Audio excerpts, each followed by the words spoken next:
जैन बच्चों, आज हम लोग एरिया एंड वॉल्यूम के बारे में बात करेंगे। तो लेट्स से पहला ट्रायंगल का एरिया अगर निकालते हैं, तो कोई भी ट्रायंगल हम लोग अगर ले लें, कोई भी ट्रायंगल हम लोग ले लें, तो ये रह गया उसके लिए बेस, ये रह गया उसके लिए हाइट। तो हमारे पास किसी भी ट्रायंगल का एरिया अगर निकालना है तो आप लिख सकते हो उसे हाफ बेस इंटू हाइट के बराबर। मान लीजिए आपके पास इक्विलैटरल ट्रायंगल दिया है बेटा, इक्विलैटरल ट्रायंगल दिया है, तो इसमें ये भी हमारे पास L है, ये भी L है, तो ये एंगल आपके पास 60 होगा, तो आप H निकाल सकते हैं।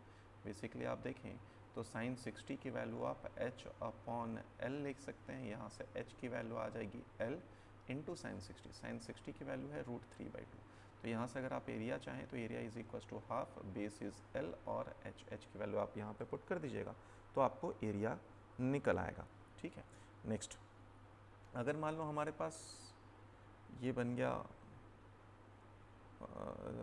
चलो स्क्वायर बना लेते हैं पहले। तो अगर हमारे पास कोई स्क्वायर है, इसके लिए अगर आप एरिया देखना चाहें तो इसके लिए जो एरिया हो जाएगा हमारे पास वो किसके बराबर हो जाएगा, वो आ जाएगा हमारे पास a इंटू ए, तो एरिया a स्क्वायर के बराबर आ गया। पेरीमीटर बोला जाए तो 4 टाइम्स ऑफ a के बराबर आ जाएगा। अगर रेक्टेंगल बोले a और b है हमारे पास, ये a है ये b है। एरिया बोला जाए तो a इंटू बी, और पेरीमीटर बोला जाए तो 2 times of a plus 2 times of B के बराबर। ठीक है, क्योंकि यहाँ पे 2 ए है एंड 2 बी है। चलिए आगे बढ़ते हैं हम लोग, फिर आते हैं हम लोग नेक्स्ट पार्ट पे। नेक्स्ट तो ये 2, ये था थर्ड। अब आते हैं फोर्थ पे।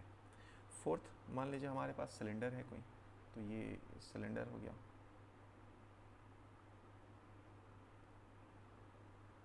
ठीक है, ये आ गया हमारे पास सिलेंडर। अब इस सिलेंडर का एरिया ले लें तो इसके लिए दो पोर्शन है, एक तो लेटरल पोर्शन है और दूसरा टॉप एंड बॉटम। तो लेटरल पोर्शन का एरिया कितना हो जाएगा, वो आ जाएगा 2πr/h के बराबर प्लस πr²। ठीक है, इंटू टू क्यों किया, क्योंकि दो टॉप एंड बॉटम वाले पोर्शन के कारण। वॉल्यूम अगर लिया जाए बेटा तो वॉल्यूम किसके बराबर है, πr²h के बराबर हो जाएगा। फिर आया हमारे पास फिफ्थ में कोण, फिफ्थ में आया हमारे पास कोण। तो अगर ये कोण है बेटा, तो इस कोण के लिए हम लोग एरिया निकालने चाहें तो ये है πr/l प्लस बॉटम का area which is πr²। Volume निकालना चाहें तो that is equal to 1/3 pi into r² into H के बराबर। सिक्स्थ है हमारे पास ट्रेपेजियम। तो ट्रेपेजियम का एरिया अगर आप निकालना चाहें, ये रहा ट्रेपेजियम। तो ट्रेपेजियम के लिए ये A है, ये B है, ये H है। तो इसके लिए जो एरिया होगा sum of the parallel height A plus B, sum of the parallel height या उसका मीन इनटू हाइट के बराबर। ठीक है, नेक्स्ट आया हमारे पास स्फेयर। तो अगर स्फेयर के लिए एरिया वॉल्यूम निकाला जाए तो ये रहा स्फेयर। इसके लिए एरिया है हमारे पास 4πr², वॉल्यूम है हमारे पास 4/3 πr³ के बराबर। ठीक है, चलिए नेक्स्ट आते हैं और लास्ट पार्ट पे आते हैं जिसमें हम लोग बात करते हैं लॉग फंक्शन के बारे में। लॉग फंक्शंस ये बहुत बेसिक हम लोग पढ़ेंगे, जितना हमारे फिजिक्स में काम आने वाला है बस उतना ही पढ़ने वाले हैं। ठीक है, आइए लॉग दो प्रकार के होते हैं बेटा। तो एक आता है लॉग बेस 10 और दूसरा आता है हमारे पास लॉग बेस ई। लॉग बेस ई को हम लोग जनरली ln भी बोल देते हैं।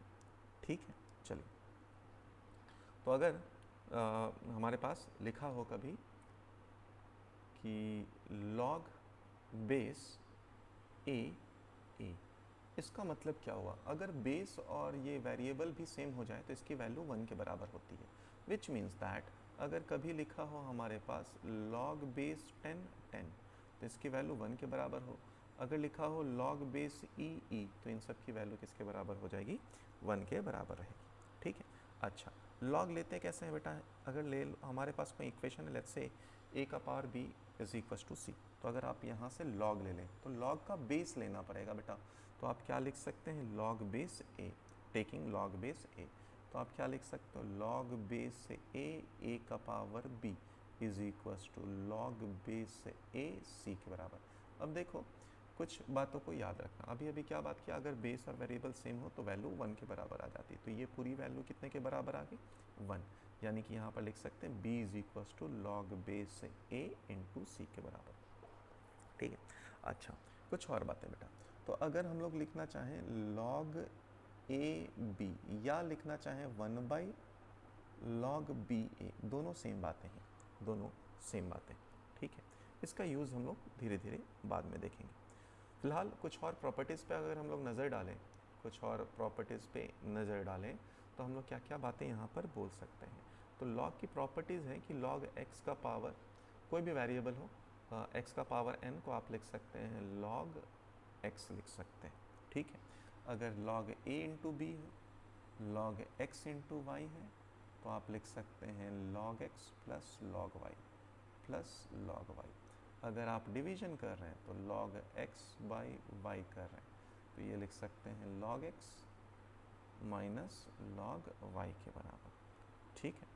अगर आप लिखना चाहते हैं log x is equal to, ठीक है, मान लीजिए इसका हमें बेस चेंज करना हो, ठीक है, तो मान लीजिए इसका हमें बेस चेंज करना हो, तो इसका कोई एग्जांपल ले लेते हैं।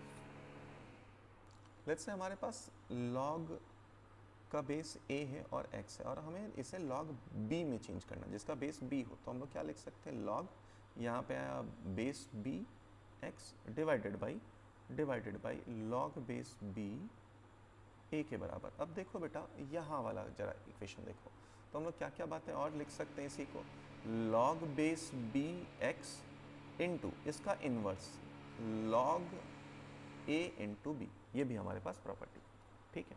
अच्छा, नेक्स्ट अगर हम लोग बात करें log का कोई भी value, let's say log base 10 1 की वैल्यू हो या ln 1 की वैल्यू है, ये सारे वैल्यू किसके बराबर है, 0 के बराबर। कभी कभी कन्वर्जन पूछा जाता है हमारे पास, तो अगर ln x में लाना है वैल्यू और आपके पास log 10 में वैल्यू है, तो 2.3 times of log base 10 x में आप वैल्यूज ला सकते हैं, ठीक है। चलिए कुछ एग्जाम्पल लेते हैं और उसके बाद हमारा कार्यक्रम log का भी खत्म हो जाएगा। देखिए बेटा, मान लीजिए हमें कुछ वैल्यूज़ तो पहले याद रखनी होगी, जैसे कि log यहाँ पे बेस 10 ले रहे हैं इंटू 2, log बेस 10 2, इसकी वैल्यू होती है हमारे पास 0.3 के बराबर ऑलमोस्ट। और ln अगर लिखना है ln 2, तो देखो बेटा कन्वर्जन के लिए क्या करना होगा, 2.3 से मल्टीप्लाई, तो 2.3 से मल्टीप्लाई कर देंगे आप, तो ये वैल्यू बन जाएगी 0.69 के बराबर। फिर सेम अगर आपने लाया log बेस 10 3, तो इसकी वैल्यू होती है 0.47 के बराबर, 477 के बराबर। ln 3 2.3 से मल्टीप्लाई कर दीजिए, तो ये आ जाएगा हमारे पास 1.09 के बराबर। नेक्स्ट अगर हमारे पास आया log 4, log बेस 10 4, तो 4 को हम लोग क्या लिख सकते हैं बेटा, log बेस 10 2 का स्क्वायर, मतलब क्या लिख सकते हैं हम लोग इसे 2 इंटू लॉग बेस 10 2 के बराबर, जिसका मतलब हम लोग इसे लिख सकते हैं बेटा 2 इंटू 0. जो भी वैल्यू थी इसकी 0.3 के बराबर, तो इसकी वैल्यू कितने के बराबर आ जाएगी, ठीक है, तो इसकी वैल्यू आ गई 0.6 के बराबर। अब इसका ln 4 अगर निकालें, ln 4, तो ln 4 क्या आ जाएगा बेटा, इसको मल्टीप्लाई कर दो, तो ln 4 की वैल्यू लगभग 1.38 आसपास आ जाएगी, ठीक है। या आप इसको भी स्क्वायर कर सकते हैं, तो ln 2 का स्क्वायर कर दो, आ जाएगा, ठीक है, ln 2 का स्क्वायर, मतलब इसको 2 से 0.69 इंटू 2 कर दीजिए, आपका आंसर आ जाएगा। फिर आता है अगला हमारे पास log बेस 10 5 के बराबर, तो इसकी वैल्यू होती है 0.69। अब यहाँ से मैं उम्मीद करता हूँ कि आपको ln 5 भी आ जाएगा, 2.3 से मल्टीप्लाई करिए, आंसर आ जाएगा। फिर आया log बेस 10 6, अब 6 को क्या लिख सकते हैं, तो log बेस 10 यहाँ पे लिखा 3 प्लस log बेस 10 यहाँ लिखा 2, क्योंकि 3 एंड 2, तो दोनों को आप ऐड कर दीजिए, तो वैल्यू कितनी है हमारे पास, log 3 log 2 की वैल्यू को आप ऐड कर दीजिए, तो 0.77 के बराबर आ गया, तो यहाँ से ln 6 भी आप निकाल सकते हैं। फिर आया log बेस 10 7, और जैसे ही 7 आया बेटा, यही वैल्यू अपने को एक और वैल्यू याद रखनी है, विच इज़ 0.84, तो यहाँ से आप ln 7 भी निकाल सकते हैं। log बेस 10 8, और 8 को लिख सकते हैं 2 का पावर 3, मतलब 3 इंटू लॉग बेस 3, तो ये मल्टीप्लाई कर लिया, ये हमारे पास वैल्यू आ जाएगी 0.9 के बराबर, 0.9 के बराबर। सिमिलरली आप ln 8 भी निकाल सकते हैं। फिर आप log बेस 10 9 ले सकते हैं, लाइन 9 क्या हो जाएगा, 3 का स्क्वायर हो जाएगा, मतलब आप 3 इंटू 0.47 कर सकते हैं, ठीक है। सिमिलरली आप ln 9 निकाल सकते हैं। और लास्ट आया हमारे पास log बेस 10 10, इसकी वैल्यू कितने के बराबर आ जाएगी, 1 के बराबर।